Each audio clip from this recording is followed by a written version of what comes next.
Good afternoon, everybody, and welcome back to the July session of the SAP Garage series. And today is going to be an interesting one. I find myself very uncomfortable because, as most of my friends and colleagues know, I am not an active Mac user. So the last couple of weeks in preparation for this has been quite interesting as I borrowed my daughter's MacBook Pro and installed Xcode and things like that in preparation for today. But yeah, so today's session should be interesting. We've got, of course, as always, a couple of special guests with me, which I will introduce momentarily. But today's all about the iOS SDK. And so without further ado, who do I have with me? So Stan Stadelman, what do you do for SAP?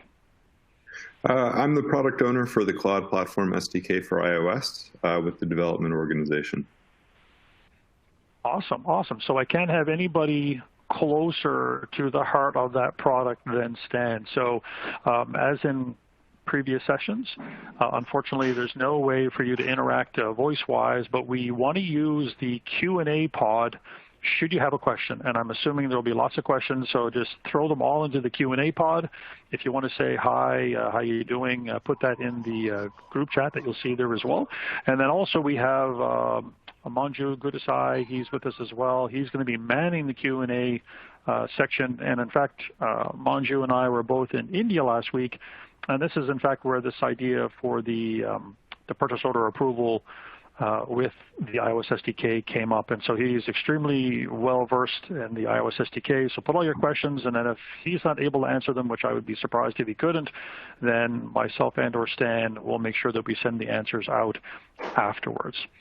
So let's get moving into it. So as everybody knows, we always do a quick 15, 20-second poll just to kind of find out if you've been here before, if you're a repeat quote-unquote customer, just to kind of give us some insight there. We've got about 60 people online with us today wanting to know about the iOS SDK, which is amazing. And as people also know, I don't spend very much time on these poll slides. So first time in the garage, 60%, 60-30 split, 62-37 split. That's pretty good. And then on the next slide, we have you ever used the Apple iOS SDK? And this is just to set the bar for Stan so he knows maybe he can set the level of depth as he's explaining things. He's got a lot of detail to share should we get to that point, which would be great. So give us an idea if you've ever used it. So you see, Stan, so far we've got 0% of people have used the SDK. So we're really setting the baseline for people today. And so this is Apple's SDK. This is not the SAP iOS SDK. So if you've done any iOS development, this would be a yes. Gotcha, gotcha. So I should have said the SAP iOS SDK. My bad, right? Oh, that's fine. All right, so let's move on. So just for the people that have attended some of the garage sessions before, in a previous session, a couple of months back, we covered the mobile development kit. We also covered SAP mobile cards, and those two services, in addition to the SDK that we will cover today, they're all underneath the umbrella of mobile services inside of SAP Cloud Platform. So today we're going to do the iOS SDK, and perhaps in 2020, we might do a session on the Android SDK. So that's just to give you kind of some ideas on where that sits. And then the scenario that we picked, because I think it's a pretty common one, people are using ECC, they're using Fiori. So I just put a quick screenshot in here because this is out-of-the-box content from SAP. It's an out-of-the-box Fiori tile for showing a list of purchase orders where you have your purchase order list on the left-hand side, and then on the right-hand side, you've got the details for the purchase order itself. And so for those of you that may not have been on some of our previous calls, I keep trying to emphasize the importance of the OData and services and how they get used in conjunction, because the default architecture, more or less, for Fiori is you have a UI5 client, and that UI5 client uses OData to bring the information back from ECC and or S4. So And this today will be no different. We're going to be building this app, which you can see on the left-hand side. It basically comes back with the two collections or entity sets in questions, purchase orders and purchase order items, which you will see is all generated. And then we have a list of the purchase orders. And then on the right-hand side, we will have the details for that. And so most of that you will see shortly is generated based on some templates that we have. And then down at the very bottom, you will see here, we've got some actions added in for the approve and reject. But in all cases, mobile cards, MDK, iOS SDK, Android SDK, we do need to have the OData service. So just in terms of prerequisites for today, because a lot of people tell me they go back and they try to follow along with us on what we do, and we try to make that very possible. You will need to have as the first prerequisite a user ID created on the publicly available ES5 system, which is where this OData service has been exposed. So you will see in here, I've highlighted there's an entity set called purchase orders. There's an entity set called purchase order items. And it's not a coincidence that on that previous screen, the first screen that's generated by the iOS SDK, it's those two collections. And then also really important, you'll see that there's two functions that are exposed via that OData service. One is an approve purchase order, and one is a reject purchase order. So just prior to passing it over to Stan, again, it's kind of the fundamental architecture for everything that we do. So whether it's the Fury UI or any one of the three mobile UIs that we have shown in the past and the one we're going to show today, you have to have your OData service.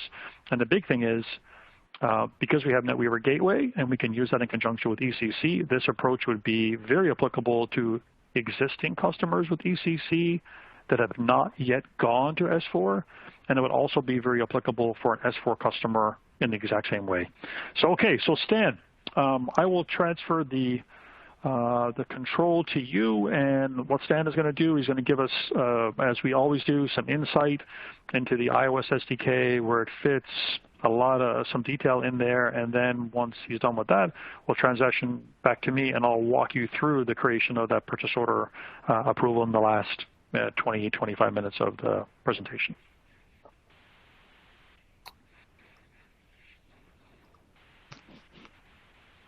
Let me double check that I'm unmuted. Great. Okay, so I want to start off with a quick demo. So I'll start at an endpoint, and then I'll talk a little bit about how we get here.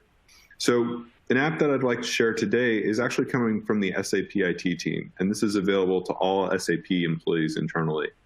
SAP IT actually ships and maintains upwards of 35 native iOS applications for SAP employees. And we're at the point now where 22 of these are developed using the SAP Cloud Platform SDK for iOS, using the UI and also elements of the foundation and data layer that I'll get to. So this is a really great application, has a ton of functionality for employees. You can see we're starting with a map. I'm in San Ramon, California right now, so this happens to be my current location and the office that I'm in. And if I go down to the toolbar, I can tap through, and I can see if I want to book a meeting. I can check the menus for the cafe. If I come back to the map, I can tap in, and now I'm actually looking at a per floor map of the different conference rooms and some points of interest. Here's a collaboration space. I can find printers, AEDs, coffee corners. And if I jump up to the 4th floor where I am, you can see I'm actually sitting in one of these conference rooms, and I want to book a conference in Bryce Canyon at seats 10, so we're going to do a team meeting later there today. So I can go ahead and book, and I'm bringing up native user interface controls coming from the SDK. So let's do it after lunch, so we'll just need 30 minutes. We'll book it at 2. We'll go ahead and we'll send that. And I've got success. And if I then come back, I can look at the list view for the campus. And if I look at the building info, I can then actually see the room reservations that I have for myself for the rest of the day. So this is a really great internal high-value application, especially for those of us that travel to other offices and just need to get around within a big facility. So let's jump back down and actually look at how we do this.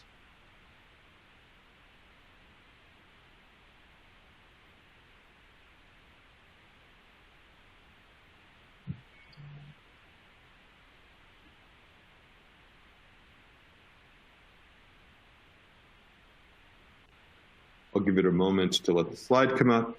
So the SDK is actually 4 years old now. We're going to be shipping version 4 in September. And we release a major version once a year to kind of line up with the iOS releases.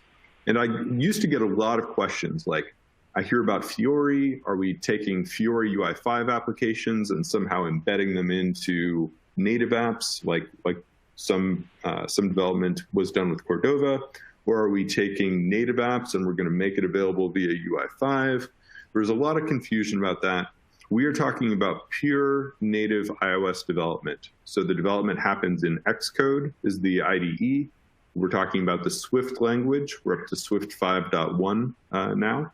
And we're building upon the capabilities that are available in the native iOS SDK shipped by Apple. And as part of the partnership, we've worked really closely with the Apple team to identify features that are unique to the enterprise application scenario and also unique to SAP. And so the SDK functionality that comes from the Cloud Platform SDK for iOS is completely compatible with native APIs coming from the Apple frameworks, Foundation, UIKit, MapKit, etc. But also adds additional capabilities, Fiori design styles, authentication for OAuth and SAML, and that type of functionality. So our fundamental design principle is that the SDK should feel intuitive for a native iOS expert developer. And I think we've been able to accomplish that. We're really proud of what we've been able to do. Stan, I would just say to you, I would just echo that comment, because when I was in, and this is the first time for me that I had seen it in action, I had the privilege of being with Manju in India last week, and we had maybe 10 or 15 folks that do, hardcore Mac development, iOS development for a living. And we had them install the iOS SDK, and you could tell that it wasn't something that new they had to learn. It was just a delta. It was an add-on.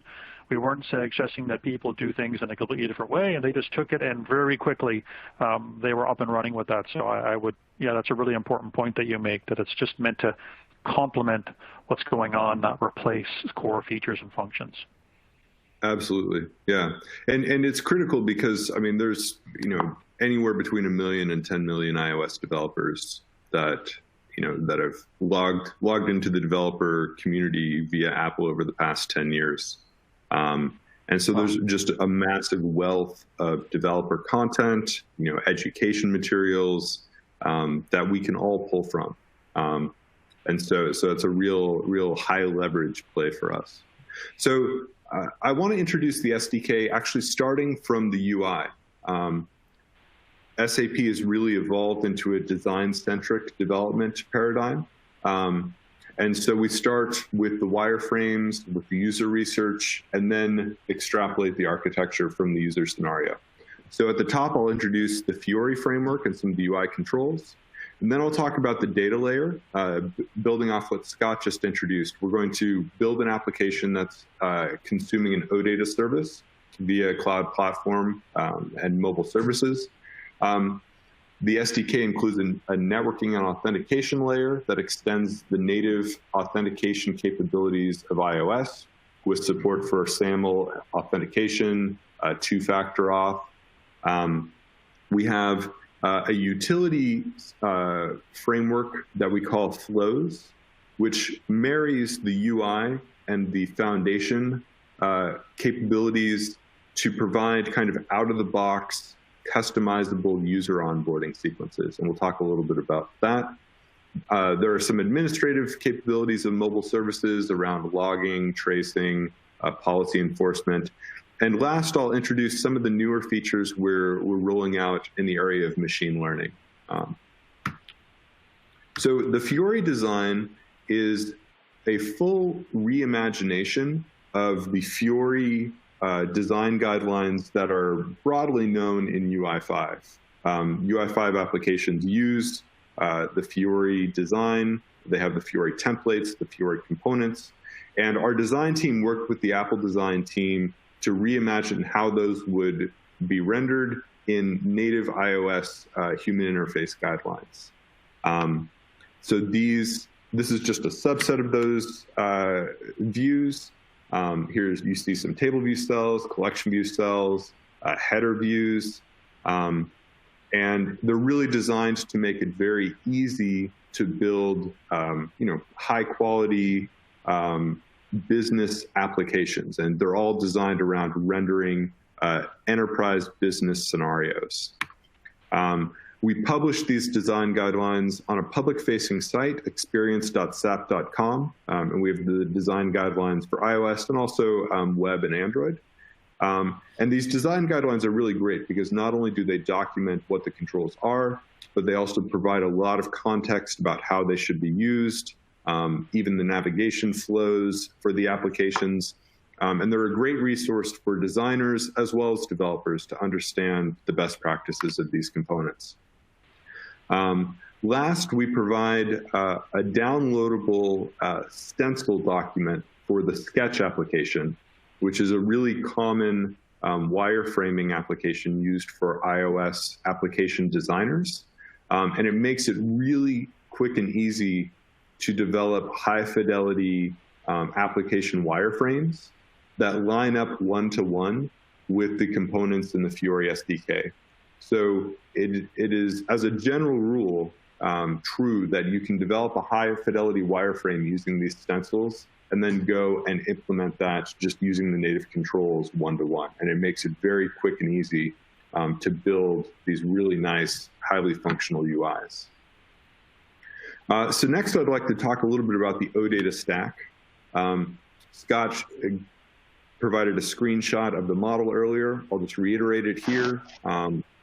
And the really interesting thing about OData as an extension to RESTful web services is this metadata file. It's the fact that it documents its information about what properties are available and what those types are. And so we provide an API that gives you access to all the OData operations, the CRUD, the actions, the functions. We call this a data service. And we provide two ways that developers interact with the actual data. One we call the dynamic API, which is kind of a stringly typed interface. You access collections and entity sets by name or properties by name. It has a really nice capability for discovery, where if the app is downloading the metadata file, it can actually produce UI dynamically because it's able to interpret the metadata and understand how those fields should be rendered. But because it's stringly typed, it does have limited compile time checking. And so we also provide an interface that we call the generated proxy classes. And these are much more common for purpose-built applications and in-house developed applications, where we actually go ahead and we download the OData metadata file into a tool, the SAP Cloud Platform SDK for iOS Assistant that I'll introduce during the demo. And we then generate a set of proxy classes. And these are Swift classes that have a fully typed API that a developer can program against. And we have some command line tools that make it very easy to regenerate and then maintain those classes.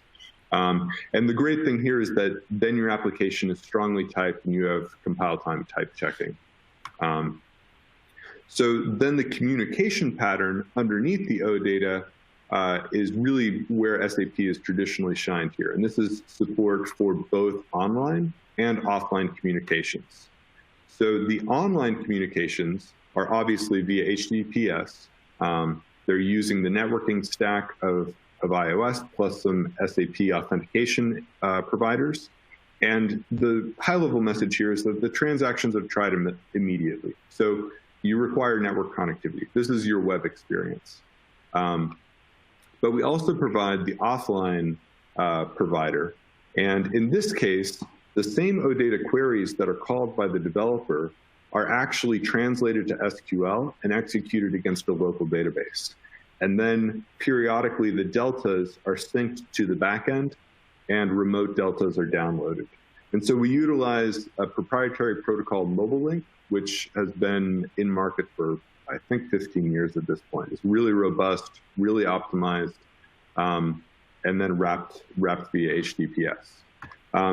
And the common framework here that I mentioned a moment ago is the URL session. This is the networking extension to the native iOS URL session type. And we add pre and post request observers to the data request going to the back end. And so this provides the support for really web view based enterprise authentication, like SAML2 and OAuth 2. While we still support the basic client certificate pinning, authentication related functionalities that you get natively from iOS. A really important point that I'd call out here is that we really do recommend to customers that they utilize the OAuth 2 token authentication for authenticating from their mobile app to SAP Cloud Platform. And it becomes a little bit complicated because you say, well, I've got my SAML2 IDP and we're really accustomed to using SAML. And that's all great. We actually still totally support that. And that is still part of this flow. But what we recommend is that you expose OAuth to authorization and access endpoints that are guarded by that SAML2 realm. So when the application makes the request to get the OAuth tokens, it's then redirected to your SAML IDP to be authenticated there using client certificate or two-factor or whatever your IDP specific configuration there is. And only on that successful establishment of the session do we then redirect back and allow the OAuth token to be recovered. And this has two benefits. One is that the OAuth token is much easier to store securely in the keychain than a cookie, for somewhat obvious reasons. And the second reason is that the iPhone and the iOS operating system is really specifically sandboxed, but permits SSO when using this pattern with OAuth that is not supported with SAML. So we're really recommending that customers evaluate OAuth with SAML for their authentication to cloud. The next that I'll step into is the user onboarding. So just before you do that, let's just back up one slide, if you may. So one of the things that customers often ask about, Stan, back on this slide when we talk about the online, offline, and I always find it an interesting use case because I've been doing mobile for a really long time because I came from Sybase, aka I'm old. So, and Mobile Link has been around for a long time as a synchronization engine that is really good at shipping deltas and has a lot of interesting things in there that makes the synchronization process very efficient. But oftentimes people think, and I believe wrongly, but that's just my personal opinion, they think the only time I would use offline is when I don't have a connection. And of course, yes, there is some truth to the fact that offline capability provides benefit in that scenario, but what would your thoughts be on someone that wants to use offline, even if they might have a connection, because it could potentially improve the user experience? Yeah, I love that question. One of our reference applications for SAP Cloud Platform in general this year is the National Hockey League in the United States and Canada. And SAP developed an application for the NHL that they then made available to their teams, to the coaching staffs on the sidelines, and they used in this last season and through the playoffs. And the application gives them access to in-game analytics, shot locations and successes, face-off percentages, and really a whole host of data points about their team in the current game scenario. And they're in these arenas that have massive bandwidth. And yet even then, they turned to this offline capability and they just sync every 5 or 15 seconds. And the benefit is that even though they're in these high coverage zones, there are so many people there that they can suffer connectivity issues. And secondly, having the data in this database makes their queries extremely fast, because you're talking about a complex query that might be 6 milliseconds instead of 120 or 220 going over a network. So for these types of scenarios where you're running any computations against the data locally, or if you want to be doing search or indexing, there's a real high value to having at least a subset of data that's specific to the end user there in the device. And this offline store is a really suitable encrypted option that's compatible with the iOS hardware encryption and security protocols. Awesome. Yeah, no, that's a really good point, because I know myself, and I'm sure anybody that's been on the show floor of TechEd or Sapphire, and I will be at TechEd this year in Las Vegas, so anybody wants to reach out and have a coffee or just have a chat about technology, I'd be up for that. But anybody that's been there has been in that situation where there's you and 6,000 of your closest friends trying to go and of course you get the spinning circle, and it just doesn't work very well. So I hear you. This is a really good point. Anyway, sorry, I didn't mean to cut you off. I just wanted to have you elaborate a little bit on that point. No, thanks. So user onboarding. So I love this diagram because I really don't have to think about it so much. So I've been doing these SDKs for a number of years now. And I used to tell people that I spent 80% of my time thinking about onboarding scenarios. And this diagram was done by our global design team as part of a user research endeavor. And it's really all the types of workflows that they identified early on in terms of how you download an app from an app store. How do you tell the end user what tenant to connect to? How do you tell them what type of authentication should be used? Do you need any configuration parameters for that authentication? Once you do that, you need to, we want to connect to mobile services and we want to download the settings and the policies. Is there a passcode policy? Do we support Touch ID and Face ID with biometric authentication? How do we enforce that and implement that? Do we need to get a GDPR user consent form signed? Do we need a HIPAA form signed? All those types of things are part of an enterprise user onboarding sequence that you might not need to deal with for a consumer type of app. And so we've developed this flows framework that, as I said, marries the UIs, but also the foundation layer and capabilities for authentication. And we provide a really easy way to generate these different configurations of the onboarding sequences, getting the configurations from our discovery service or QR codes or email links, etc., handling the Touch ID and Face ID configuration with the keychain. All those types of things can be really done out of the box with these configurable flows. So it's a really nice feature there. Mobile services. Mobile services is kind of a hybrid. It's a SaaS application in the sense that it's an administrative console to manage your set of mobile application endpoints. But it's also really a set of policies that are enforced and services. So we have a logging and tracing service. We have passcode policies. We provide an upload endpoint to collect user behavior, and then we can then render those analytics with SAC. We have a remote notification service that rides on APNS that allows you to push notifications to any devices for a logged in user or a group of users. We have some lightweight backend as a service. And then also the offline sync feature is hosted here, branding, resources. We've recently developed a component for downloading core ML files. So there's a lot of utility services that are available in mobile platform, mobile services, as well as the policy enforcement that you get out of the box. Lastly, I'll touch really briefly on the machine learning features that we've rolled out already. And the first feature set here is in the area of text recognition and OCR. And so this is a scenario of I have a form, I have a document or a card, and I want to be able to extract per field data from that text set.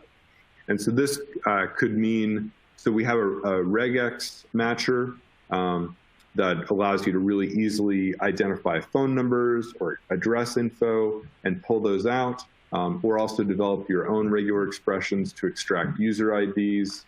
And so the use cases there are commonly things like business cards or receipts or purchase orders. And one of the things that we're also working on is what we call a topology API. And so this is for extracting text from really a lot of fields based on relationships to other text. So this is a really complicated example where you've got a General Electric locomotive interface, circa, honestly, I don't know, but probably the early 90s, let's say. So we've got a 600 by 800 pixel screen, and we've got actually 26 data points that a technician today needs to walk to and then use a pencil to jot down by hand. And so using this type of topology API, we can do a really complex set of data extraction to capture all 26 of these fields in one pass and then populate a form automatically just scanning with the phone. So this is an area that we're continuing to invest in. We're working with the Leonardo group, and so it's really exciting for us going forward. So with that, I'll hand it back to Scott. Awesome. Well done, Stan. Like it's pretty clear to me that the SDK covers a lot of things, because I know myself when I think of an SDK, I just think of, bits and bytes and APIs and stuff like that, but it's clear, like even things like being able to establish or turn off a passcode policy, things like that, like you can see all that. And I think what's important for also people to know on the phone that a lot of those server-side features and functions that we specified, they do cross over, the iOS SDK, but also the MDK and the mobile cards, which if people log into mobile services from Cloud Platform, they will see that as they create an app, and hopefully we'll see it shortly. So let's see, Stan. So I need to build an app, right? That's the goal right now. Is that true? That's good. So again, I'm out of my element, so I apologize to everybody. I'm kind of getting used to the whole MacBook Pro in this case.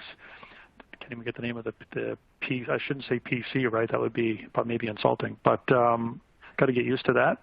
So here's, in terms of what's been done so far. So for people that want to, and just to verify for me, someone in the chat, if you will, that you can see my screen. Please verify that. Hopefully that is the case. So in terms of prerequisites, there is a blog out there that people can follow to get your the installation #1 of the iOS Assistant installed. So you will have to have, so clearly you need a MacBook. #2, you need to install the iOS SDK, which comes along with this assistant. And so then from there, you're going to be facing this screen. And so let's just get into it. So Stan, you see my screen okay? Yeah. I do. Yeah, there's perfect. a weird loading. Maybe I've got a lag, but I think it's fine. Okay, so I'll just take it nice and easy here. So step #1, just to recap, we're going to try to create a purchase order approval app in the next 15 minutes.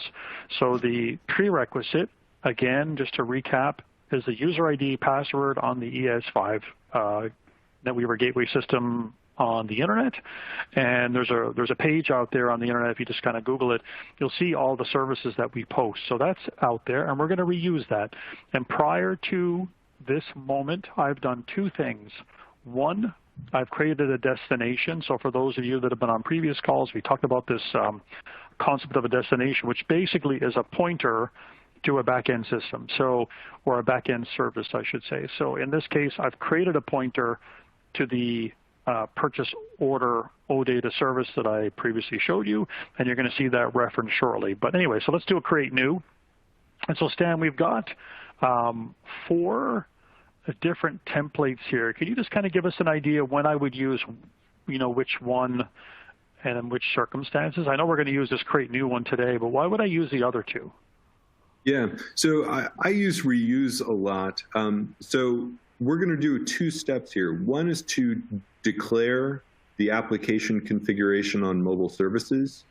And when we complete that, if we then go via the web interface to the admin cockpit for Cloud Platform Mobile Services, we'll be able to see that application that we create here and the client policies that have been set up and the authentication type and the mapping to the destination that we'll select. And that will live on regardless of what we do with the Xcode project that gets created also as the second step of this. So if we already have an application defined in mobile services, we can use the reuse existing application to go ahead and select that from the list in our account, and then we'll just work solely on the second half of generating the Xcode project. If we need to do it start to finish, then we'll do it with create new. The sample application will create a new application in your account, but it will use a sample backend destination, and that's a fixed destination. So it's nice if you're in a workshop scenario and you need to bootstrap, but otherwise I would typically say we'd say create new or reuse. Okay, that's pretty cool. So yeah, because for folks that have never used mobile services before, it does come out of the box with a bunch of OData services just to kind of let you play around and see what some of the features are, right? And so then when I select, new application, I'm prompted right away and it says, okay, select an existing mobile services account. So I've got mine hooked already, which is part of one of the blogs that I followed, to my mobile services account running on the Neo trial. So I will be, instead of adding new and associating it, I'm just going to pick this one and click next. And then we need to specify some properties here, right? So I've got some notes taken here so I wouldn't have to struggle too much and think too much on this call and nobody make any wisecracks. I know some of you may want to really know. On mobile services and the authentication type that'll happen between the mobile app and mobile services. The authentication type that'll happen between the mobile app and mobile services. Gotcha. Okay. So OAuth between the mobile client and the mobile platform in the cloud. Okay. Yeah, cloud platform. You know what? Okay.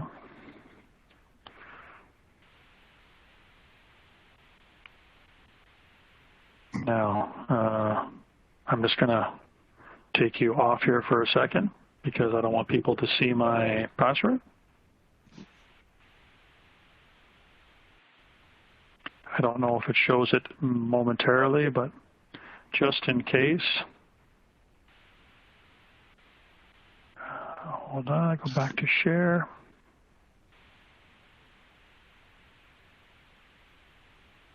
And back to here.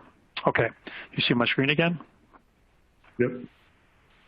Okay, so this is perfect. So then what I now see on my screen are all the destinations that I've created inside of the mobile services section of Cloud Platform.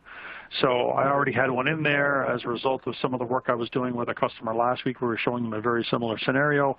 And you can see when you highlight over it, it gives the URL endpoint. So if you were to execute this in a browser, you would essentially see the PowerPoint slide that I showed earlier, including the 2 functions for approve and reject.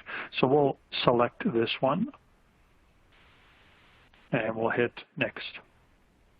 So now there's some options here, Stan. Would you mind just kind of sharing some insight here on what these are actually for and why I would want to use them?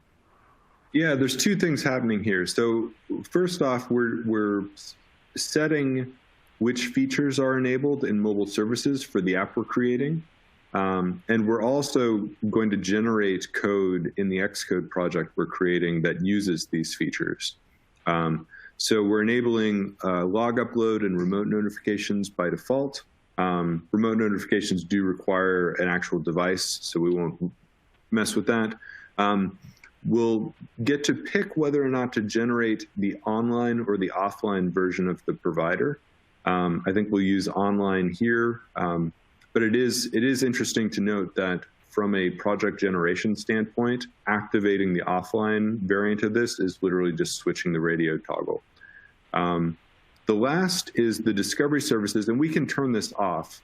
But discovery services is a really nice feature in production where it's a single endpoint hosted in the cloud that an end user can see a screen and type in their email address, and that email address plus the application ID gets sent up to this single endpoint, and then we do a kind of validated lookup to see if there are any configurations for that email address domain, assuming that you've proven that you own that domain.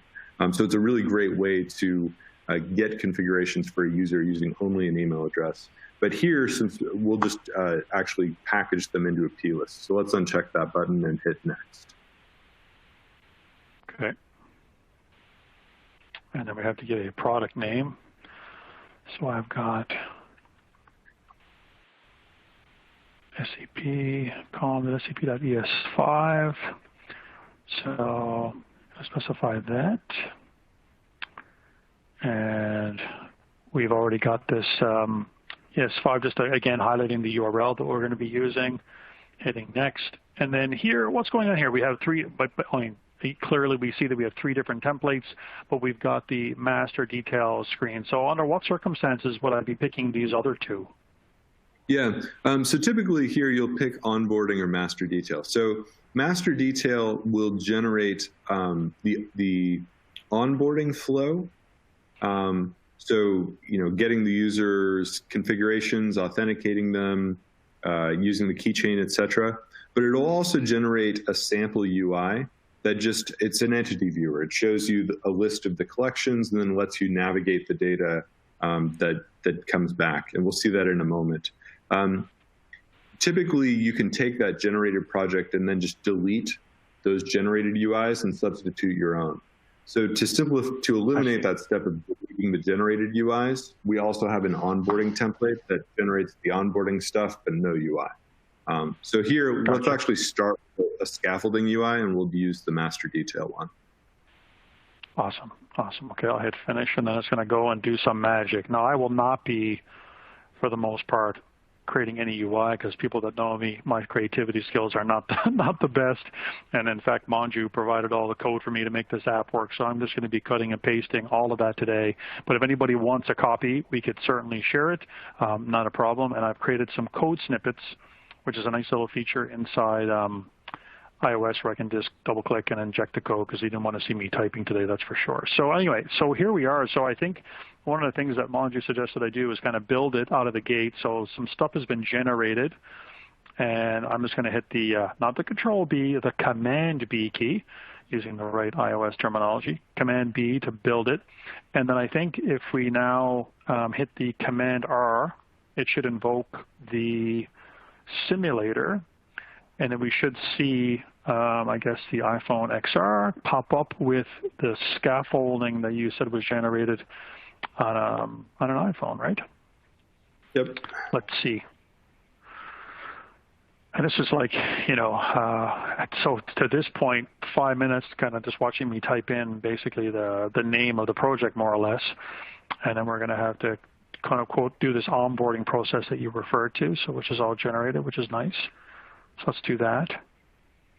Yeah, so let me talk through this. So the screens that are popping up here, so there is a welcome screen that comes from the flows, and then it's going into an authentication step that is applying the OAuth endpoint configurations that were I guess, pre-packaged or could have been downloaded from Discovery Service.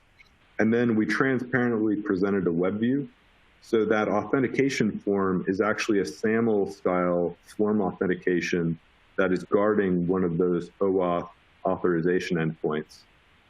So only after that SAML session is established do we then download the token, put it into the keychain, and then continue on into the rest of the onboarding flow for these consent screens that are visible now. Very cool. So lots of stuff happening under the covers that you just don't have to write, which is awesome. So I'm getting a prompt here. You want to send notifications? Yes. And then, okay, so pretty cool. So as I highlighted earlier and kind of showed people quickly, the app has generated some scaffolding to see or view the two collections that were at question. One, the one we're interested in, of course, is the purchase orders. So if I click it, it's going to call that OData service. It's an online app, and then we see a list of all the purchase orders, which is pretty nice because if I just pop out to here for 1 second and then do if I just pop back to the screen, this is the, whoops, let me go back here, hopefully, because I don't have the URL handy. When we see this screen, this is going to be the Fury inbox for purchase order approval. Should be the exact same list that we now see in that iPhone. So we make a note here of some of the values, and then if we go back, you should see 30,039. And if I scroll down here, how do I scroll down? You need to click accessing. Click inside. Whoops. Okay, hold on. I can't get the scroll to work. Anyway, so I know it's there because this is a list of the other ones, but for some reason I can't scroll down. But anyway, so that's all good. So let's what we want to do now is we want to change some of the default look and feel of that. So I'm going to pop back to the Xcode environment, and then I believe just going to check my notes here. We're going to be in this view controller, and then purchase order, and then the storyboard view. So can you kind of give us, for those of us, myself mostly, that are not familiar with the Xcode environment, what is the storyboard kind of environment all about?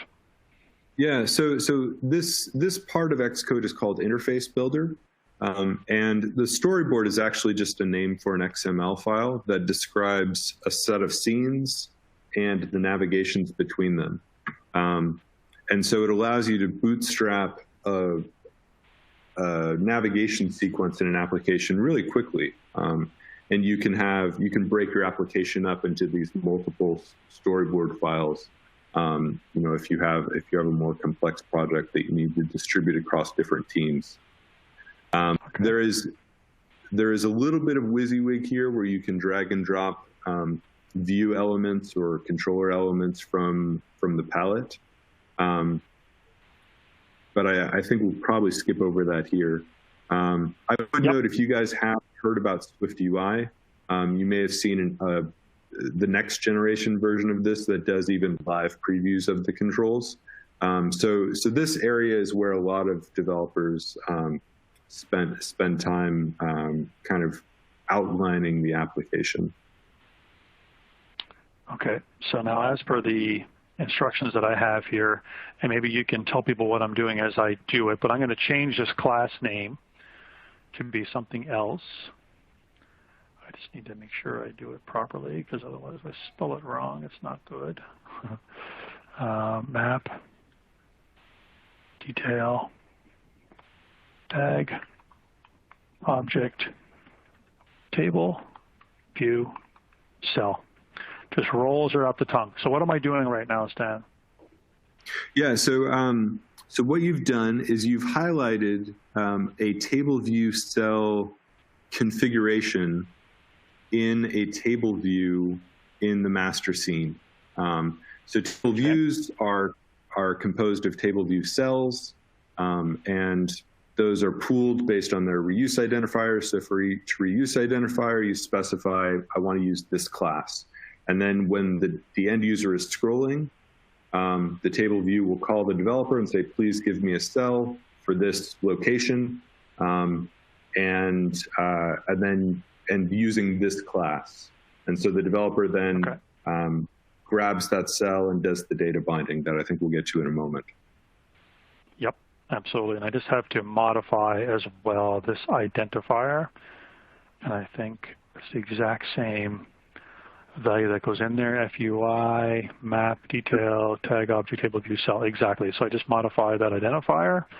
And I think for that part, in terms of modifying that table view, we're essentially done. I'm just going to build it to make sure I didn't type something wrong in real time. We've got about 8 minutes to finish this. I'm pretty sure we can do it. Yep, we can do it.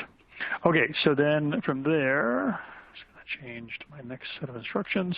We're going to open up the master view controller.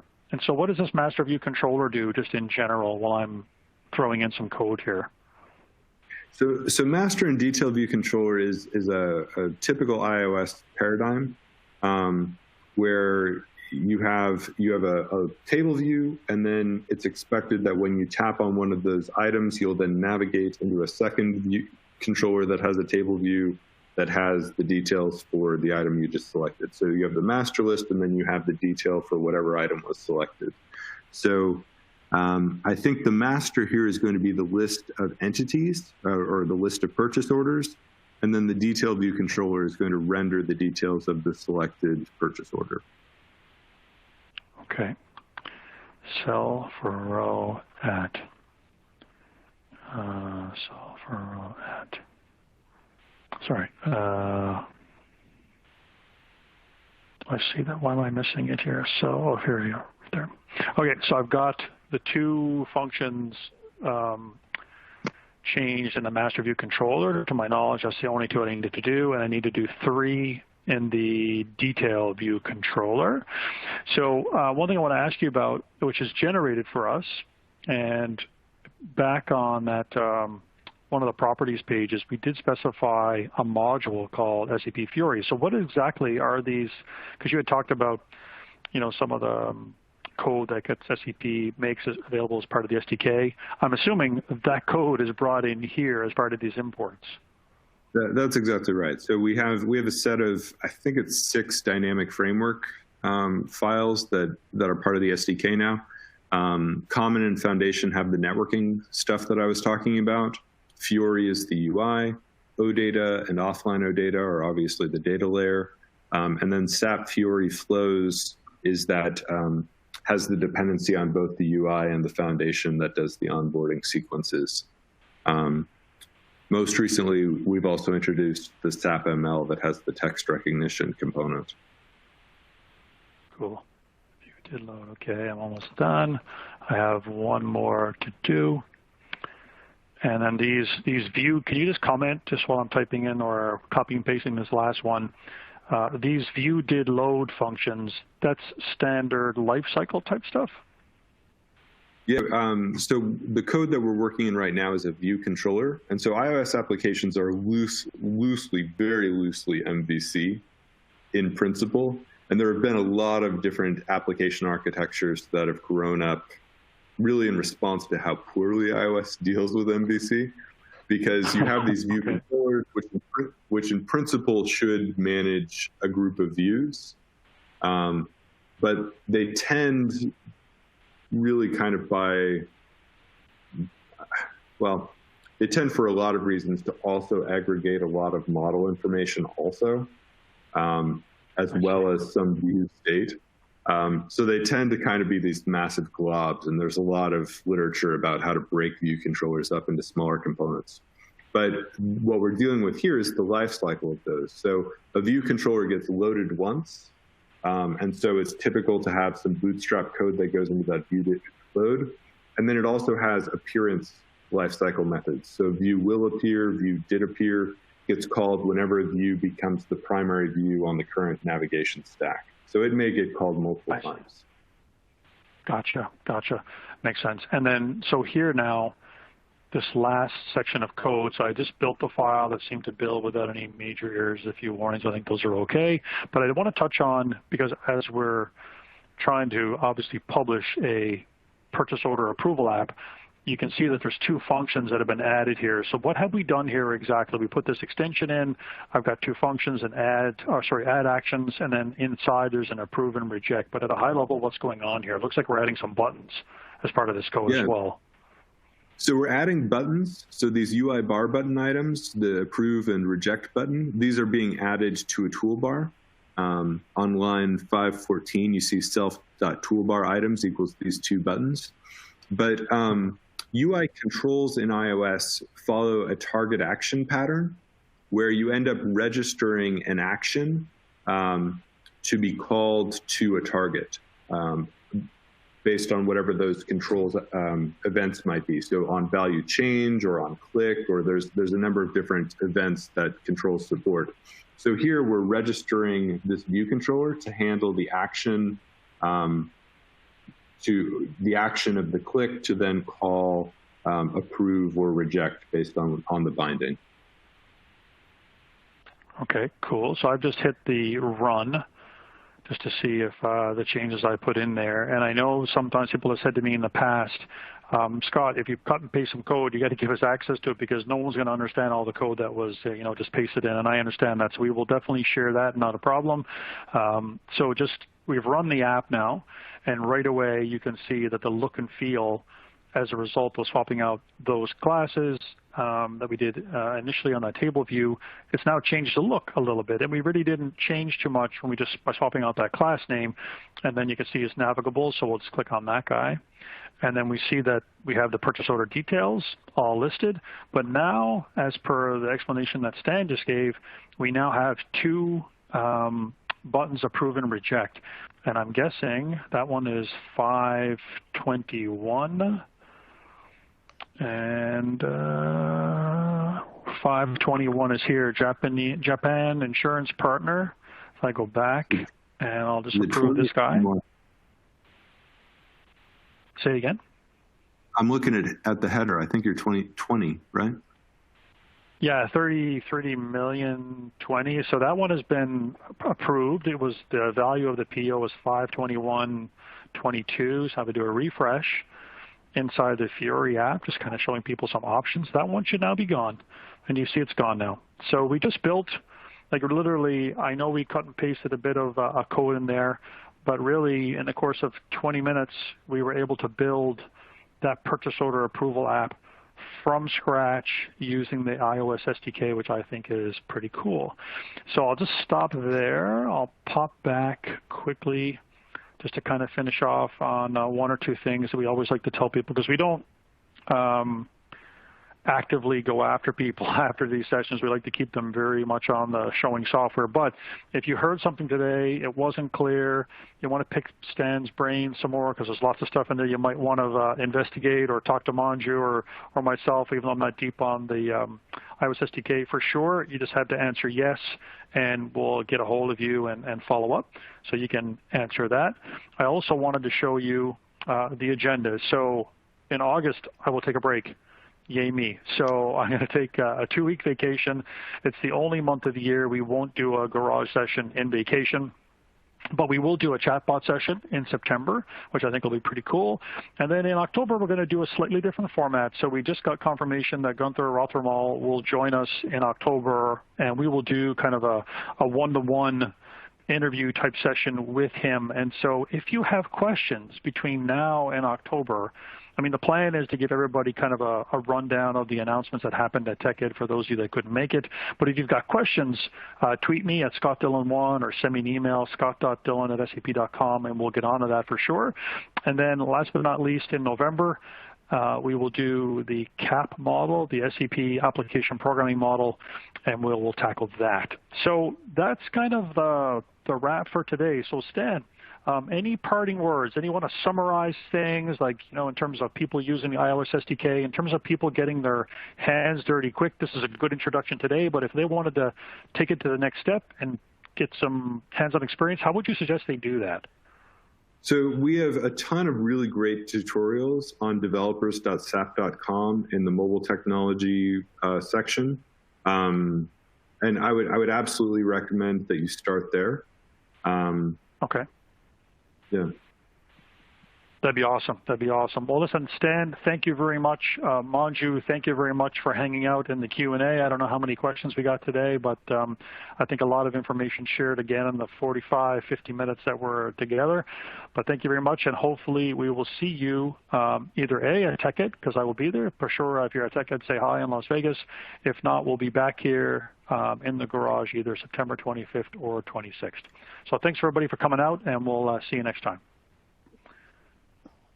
Thanks.